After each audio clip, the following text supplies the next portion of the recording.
If you've ever played Octopath Traveler or heard any of the music before, you know it's amazing. Octopath is a new JRPG game released by Square Enix for the Nintendo Switch, where there are 8 different characters that join together to help each character achieve their goals. The music in this game serves multiple purposes, such as portraying characters, regions, and intensities of certain battles. Part of what makes it so incredible is how Yasunori Nishiki composed the character themes to represent the characters very well. Since there are 8 characters and that would be a bit long and repetitive, we're just going to focus on 4 characters today. Let's start with Ophelia.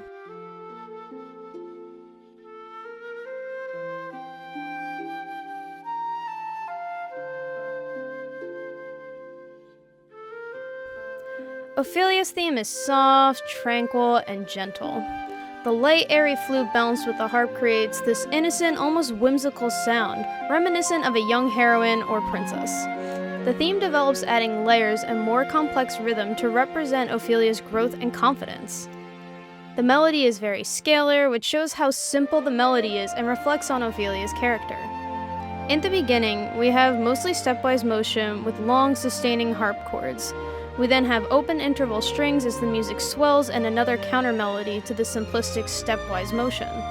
The third time through, the melody connects all the elements previously stated, such as the gentle flute melody, harp arpeggios moving faster, and background strings to add the colors all together and develop the scalar, simple melody to portray Ophelia's growth and confidence.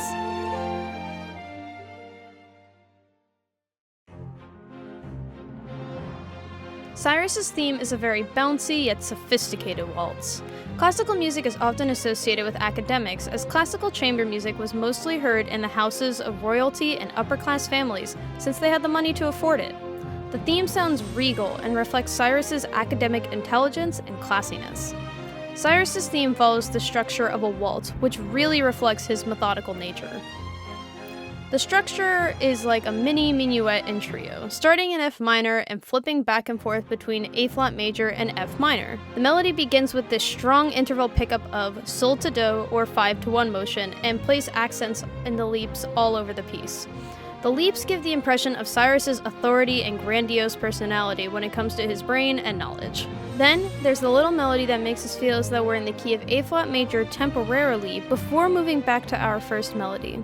We have this back and forth with the melodies, and the background parts become more alive and interact with the melody each time the melody repeats. The background strings and horn orchestration swell, trying to compete with the main melody, but don't stand out as much as the large intervals. The horn is such a good choice for Cyrus because it's such a majestic sound, but not overbearing.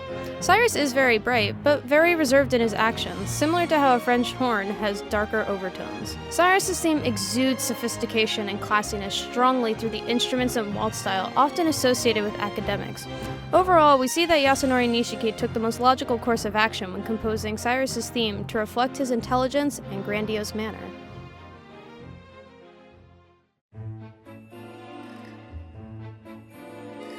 Tressa's theme is a balance of spunky and folksy. Tressa is a simple merchant girl, and her theme gives strong indications of that. The harmonica sound evokes nostalgia and a sense of home, and it is counter-orchestrated by these smooth string backgrounds. The harmonica is often associated with travelers and the blues. We often think of prisoners playing the harmonica in jail cells where they are sad and just want to go home. It's used in some Pokemon Coliseum and XD tracks for the same purpose of longing for home, such as Agate Village and Outskirt Stand. Tressa's theme is a balance between her softer side in the strings and her scrappy, adventurous nature represented in the melody. In Tressa's theme, triplets keep the motion moving when the background parts become simple half notes. Then, the clarinet comes in for the modulated version of the first melody. Although this is a repeat of the initial melody, there are large leaps that represent Tressa's desire to travel far from home and see greater things beyond. The strings become more bouncy with more rhythmic content than just half notes, which helps convey Tressa's desire for doing more and seeking exploration. Near the end of the theme, the harmonica and clarinet mix, combining Tressa's 2 sides. Her sweet homebody side and her scrappy adventurous side come together as the 2 melody instruments intertwine their melodies.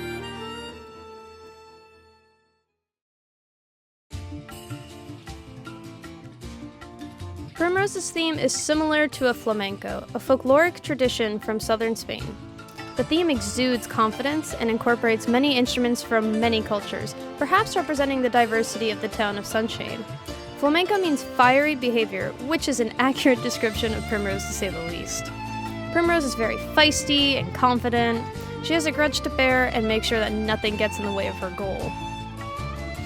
There are constant arpeggios and various string instruments to help keep the beat in subdivision, which creates the essence of a flamenco dance. One of these instruments is the Irish bouzouki, which is a weird choice when you think about the style associated with flamenco dances and other instruments in this theme.